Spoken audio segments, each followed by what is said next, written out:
What is going on, guys? Money Webby here, back again on Tuesday. We got two games here for the final two NBA playoff series. It's going to be a 2-day slate. Tuesday, Portland versus Golden State, which is tonight while I'm recording this. And we got Toronto against the Bucks tomorrow at 8:30. So keep that in mind. If you're not playing this slate, if you're watching this right now, then this is a different one than the Showtime slate. It's a 2-day slate, 2-game slate. So I got it broken down for you, though, with my money six of my favorite plays on the slate. So before we get going, if you're excited to win some money, go ahead and drop a like in the video. And also, maybe drop a like in the video because my little bit of frustration because I just recorded this video and uploaded it, got it all prepared, and then somehow the audio wasn't recorded while I was doing it. I didn't go and check it because normally it always works, but whatever. I guess you live and you learn. So as you're listening to this, just know that the audio did work this time. So let's just hop right into it. The first guy up, KAWHI Leonard here, 9,700 going against Milwaukee. He's really been carrying the load on the away games, putting up around 20 shots a game, and he did that as well at home in Game 7.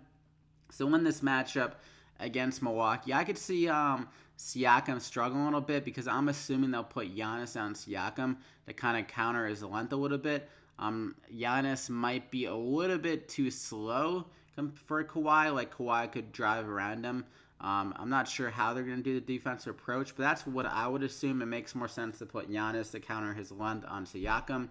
And also might tire out Giannis a little bit if he has to defend Kawhi like the whole entire game. So at 9,700 here, going against Chris Middleton, I think he'll be able to get his, and maybe the Bucks just worry about stopping all the other guys like Lowry and Siakam and Gasol. So really good spot for him to go off here again in the road game where the star player normally has to carry the load and be that go-to guy. So I'm going to go ahead and lock him in there as my first guy. Then I'm going to go with Steph Curry, 8,700 with no KD, already ruled out for Game 1. I think this is a spot for him to go off yet again, similar to what he was doing in the second half. He caught fire. The Rockets, plain and simple, just had really good defensive assignments on him. They did their switches well. They had a lot of guys that could really just contest him around the three-point line and just run around with them. Like Rivers, he was solid off the bench, playing defense on Curry. Also, Eric Gordon was good whenever he got on him. Chris Paul, he's just so familiar with Steph Curry that he was solid with them. But in this matchup against Portland, I think he's going to get going a little bit more often, especially without Kevin Durant. With KD being so good and so just knocked down of a shooter on the offensive end, it kind of limits Steph Curry to be able to get into his groove.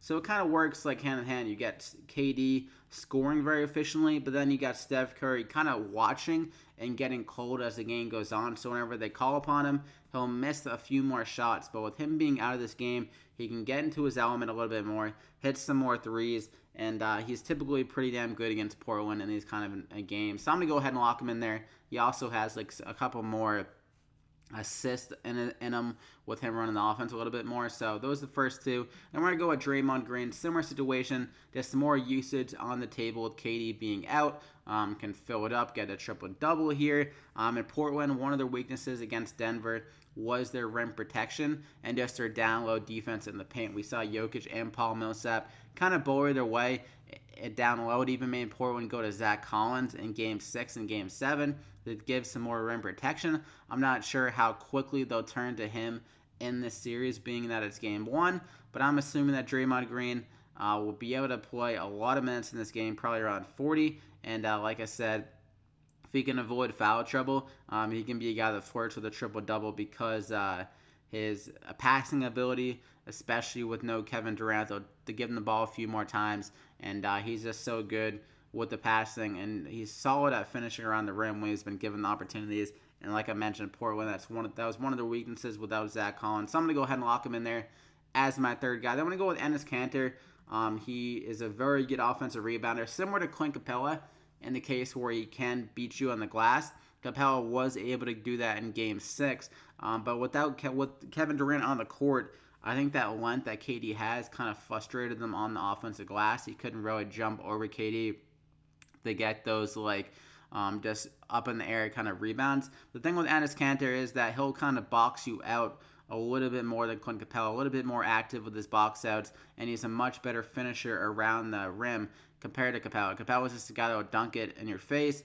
He's not going to be hitting like reverse layups and stuff like that. And his Kanter does have the athleticism to control his body a lot better and finish around the rim. And he also added a little bit of a jump shot to his game as well, so maybe that kind of can catch the Golden State team by surprise. So at 5,200 here, going against a team and 2 games against them in 22 minutes. The guy put up 31 DraftKings points, had 14 rebounds in 22 minutes. So, I mean, he's going to be very active. I think he can put up a double-double in this game. Golden State can be kind of sleeping early in the series. So game 1, that's really where you have to attack them. And Enes Kanter might catch them sleeping on the glass after that kind of big series had against the Rockets. Maybe they have a little bit of a hangover over that because people were pretty much treating that as the NBA Finals. So I'm going to go ahead and lock him in there as my 4th guy. I'm going to go with Malcolm Brogdon, a guy coming off the injury. He looked really good in his first game back in a limited minutes. He put up 10 points in 17 minutes. I also had 3 rebounds, 4 assists. Was pretty efficient. And in this matchup against Toronto, I actually think he has one of the best spots to get it going in this series. If you just look at across the board how Toronto kind of matches up in Milwaukee, they honestly have like the perfect kind of fit for each matchup against Brogdon. So they got Lowry, a stout, kind of strong guy who kind of can counter Bledsoe's ability with just being kind of that shorter, kind of pitbull little guy that just kind of bullies his way to the rim. But Lowry can keep him away from the rim, I think, in this series. And also you got Kawhi Leonard, who's going to counter Chris Middleton, just a really long, athletic guy who's not going to let Middleton get off clean looks. And Middleton is a guy that can catch fire, but I think Kawhi is going to really keep him under wraps for most of this series. Also, I mean, Middleton is a guy that kind of can hit contested shots, so he'll probably still be able to get his here and there. But I think if Kawhi matches up with him, he can really slow him down. And then Siakam, he has that length. I think Giannis is still going to be able to get his, but he could counter him or make him struggle even in Game 1.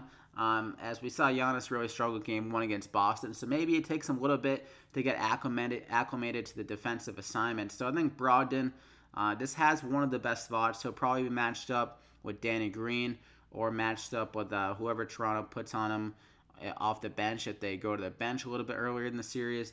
So Malcolm Brogdon is going to be getting some more minutes. The coach already said that. It's been a week since their last game, so he should be fresh, good to go. And this is a guy that wasn't getting that many minutes in the regular season, like compared to starters, 28 per game. He had 17 last game, so it's not like he needed to see that many more minutes for him to get close to what he was doing already in the regular season.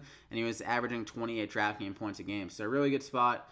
Minutes are going to be up. I think people might be a little bit afraid because of his minutes. So I'm going to go ahead and lock him in there as my 5th guy. I'm going to go with KEVON Looney. He looked really good against the Rockets in limited minutes, and we saw more minutes towards the end of the series. He was able to start to put up more DraftKings points. He had 22, 25, and against Portland here, I think he'll be able to get his. The rebounding will be nice without KD, who was a guy that was pretty active in the defensive glass.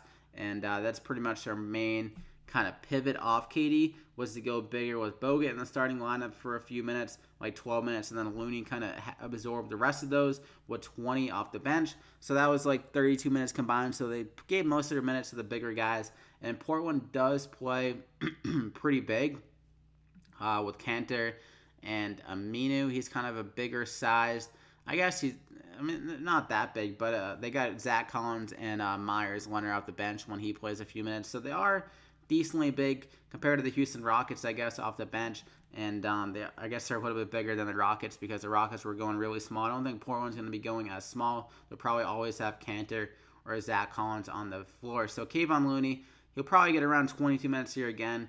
And 3,700, I think he can just do enough to give us around 20 DraftKings points. Not great upside, obviously, as he's more just kind of a layup guy and a rebounder. But he is active on the defensive side of things. And like I said, Portland does attack the paint a good amount with Enes Kanter, so maybe he'll get a block or a steal or something like that. So I'm going to go ahead and lock him in there as my final guy. So you got 4,900 remaining per player. Steph Curry, I think, will be able to catch fire at 8,700 with no KD. Brogdon, best matchup on the court just based on a quick glance of what I think is going to happen in the series. Kawhi Leonard, road game, going to need to carry the momentum in this series. Milwaukee, the best defensive team probably left in the playoffs right now. And Kawhi is going to have to rally the troops, and then the rest of the guys might struggle. So Kawhi is going to have to really put the team on his back again. Draymond Green, 7,900 usage up without KD. KANTER, really physical around the rim. Could make the Warriors kind of struggle to defend him and keep him off the offensive glass. And then KEVON, LOONEY, 3,700. No KD, some more minutes and some more ability there. So I hope you enjoyed the video. Slap a like if you did. Let's try to get over 80 likes, and make sure to subscribe to the channel so you don't miss out on any more videos. And like I said, though, it's a 2-game slate. First game is Tuesday night. Second game is Wednesday night. So keep that in mind. But good luck here tonight, and we'll see you back here again next time.